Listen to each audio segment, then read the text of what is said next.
This week on episode 60 of Heroic Nonsense, we're taking to the skies with the awesome Cobra Claw and Pilot set from the G.I. Joe Classified line. Full review, killer display and build ideas, and a hell of a lot more. Stick around, join the conversation, and let's go.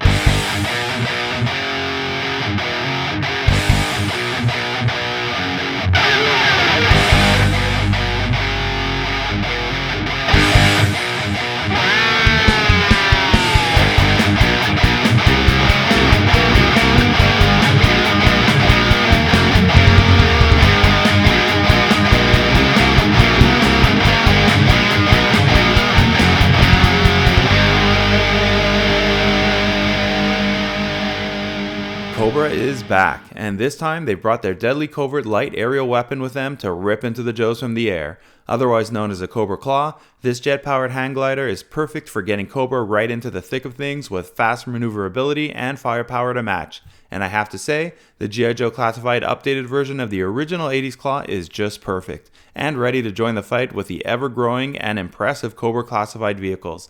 Let's dig into every detail with this week's spotlight of the Cobra Claw and Pilot. Right off the bat, I have to say I love this vehicle. I got into G.I. Joe in the 80s a few years in, so I missed a lot of these original classic vehicles, but this was definitely one of the ones I had always wanted, along with the Cobra Stinger. And this G.I. Joe Classified Cobra Claw is just so impressive. From the detailing to the look to the play and display options, it's really got it all. And for what technically should be a smaller vehicle, it is actually quite big and packed with a ton of features. Plus, you get the very cool female Cobra Claw Pilot, which I suspect means that we'll be getting the male version with a Cobra Fang, but that's just a guess. Anyway, let's break this down and check out together what this amazing toy has to offer.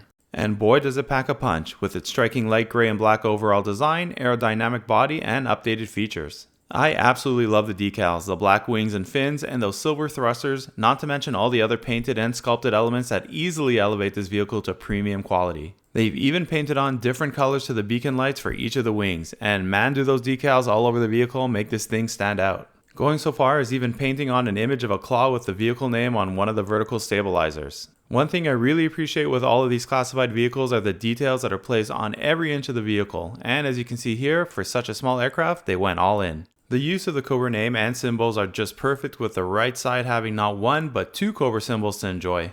As for functionality, the front and rear rudders move to give this some flight and maneuverability realism, as do the tips of the wings so the vehicle can be stored away when not in use. Plus, you get this rotating laser unit on top, which upgrades the original stationary one.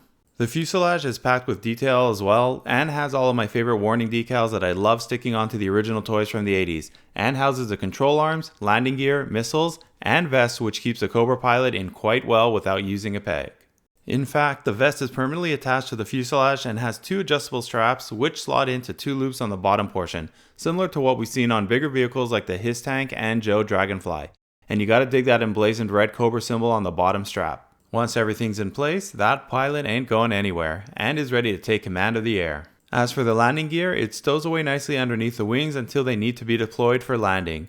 One added note, the rudders and wing tips actually move 90 degrees in either direction. One last very small detail, but a fun one to highlight, is the camera on the laser, which itself rotates 360 degrees. Now that is some deep level of detail. And finally, the blast effects that come with the Cobra Claw give it such a realistic look and is perfect for displays, which we'll see shortly. Overall, this thing is a beast, and appropriately named, and 100% deserves to be in your collection. But it doesn't end there, because we get some more classic Cobra troopers, but this time representing the women of Cobra and with some nice upgrades to their design. And they come with a good amount of weapons and accessories in addition to the ones we've already seen for the Claw itself. Including 3 handheld weapons of different sizes, some different head sculpts including the entire face mask covering, and that awesome red helmet which looks incredible against the backdrop of this dark blue and black trooper uniform design. With all the added gear in black, it almost feels like you're getting a Cobra Night Ops version of this figure. One arm also carries what looks to be a digital map on the arm guard, quite useful for Cobra pilots, especially sneaking into the Joe base at night. A great design for the flight mask, which is quite menacing and again appropriate for this Cobra Trooper's function in the Cobra roster.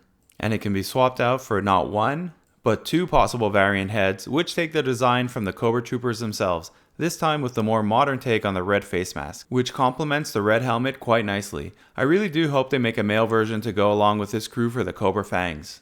The attention to detail is quite impressive, since the landing gear would be useless unless the pilot wasn't touching the ground when deployed. and there's quite a bit of clearance here.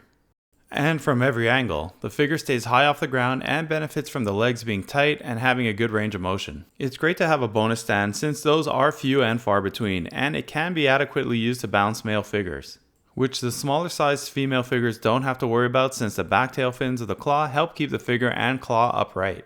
I was actually surprised about how many poses you could actually get out of the figures on those stands. Can anyone guess why I used these two figures specifically? Let me know in the comments.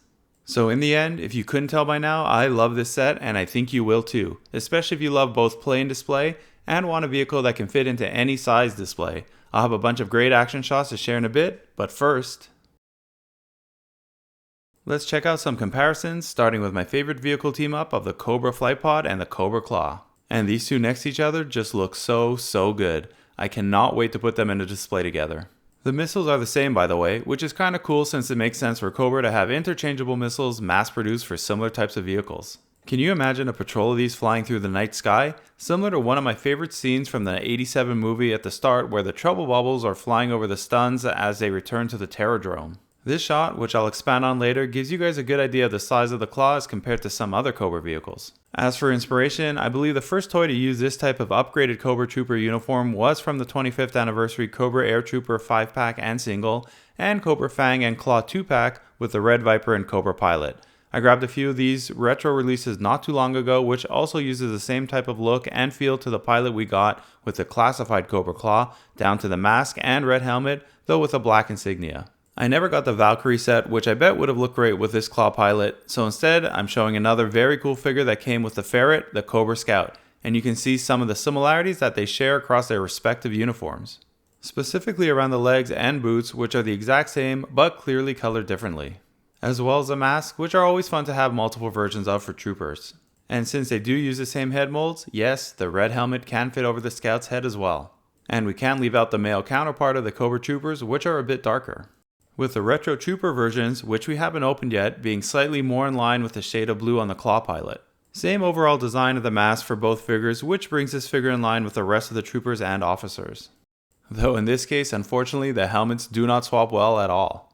This shot showcases the various Cobra Troopers and their vehicles, excluding any of the special forces and teams, and gives us a good idea of scale and how they all line up. And one last inclusion, the Cobra officer leading the troops. It's quite noticeable how different the shape of the pilot's helmet is as compared to the rest of the Cobra Troopers. And a few last final shots showcasing the ladies of Cobra's military, the ones I have at least, and not including the Baroness and Zorana in this case, which doubles as a pretty cool little display idea. I went all in on this section with a bunch of fun displays since I've been waiting forever to reproduce the intro of the '87 G.I. Joe movie, which is honestly one of my favorite parts of the entire thing. Since it looked a little bare in the back, I added in a bit more action with 3 trouble bubbles and our other claw preparing to take flight from the hangar bay. And that explosive device from the movie? I borrowed the phone from the Playmobil Ghostbusters Firehouse, and I have to say, it doubles for it quite nicely. There are different ways to balance the claw to recreate a pilot running for takeoff, and the one I'm showing here is a quick and dirty one using a clear Energon cube from my Transformers Masterpiece collection, which from the right angle pretty much disappears. Blocking part of the claw with some other vehicles and figures generally erases the aid completely from your display. So there are a lot of ways to do a bit of magic if you don't have a proper third-party stand, or the base stand it comes with doesn't hold. Of course, using a stand that can recreate some flying poses is the way to go. In our case, I'm using a NECA one that I found at various Targets. And I must say, the stand works great for these types of displays, with the claw really having been made to be posed this way more than the flight pods. You can see again how I use the Energon cube to give the trouble bubble a bit of lift. I just wanted to show here how I use my type of stand to get the flying feel, with the claw of the stand grabbing onto the waist of the pilot rather than any specific part of the Cobra claw, and those blast effects just add that extra bit of perfection. This is also a nice way to display the claw, giving it a more takeoff or landing feel to it, though I think I prefer the look of the claw in the last 2 shots. Still, if you do have a few claws, it does create a fairly nice dynamic display with one landing or taking off while the other is still on the ground, and given the shape and size of the vehicle, you can mostly hide the stand behind the other figure from various angles. Another display idea I'm playing around with is actually having our claws chasing down our H.I.S.S Dragonfly, which looks amazing. Since the Dragonfly, given its size, is on an open shelf versus the rest of our collection, I have some room to add these guys in. What do you think? A display of the claws and trouble bubbles, or this attack on the Dragonfly?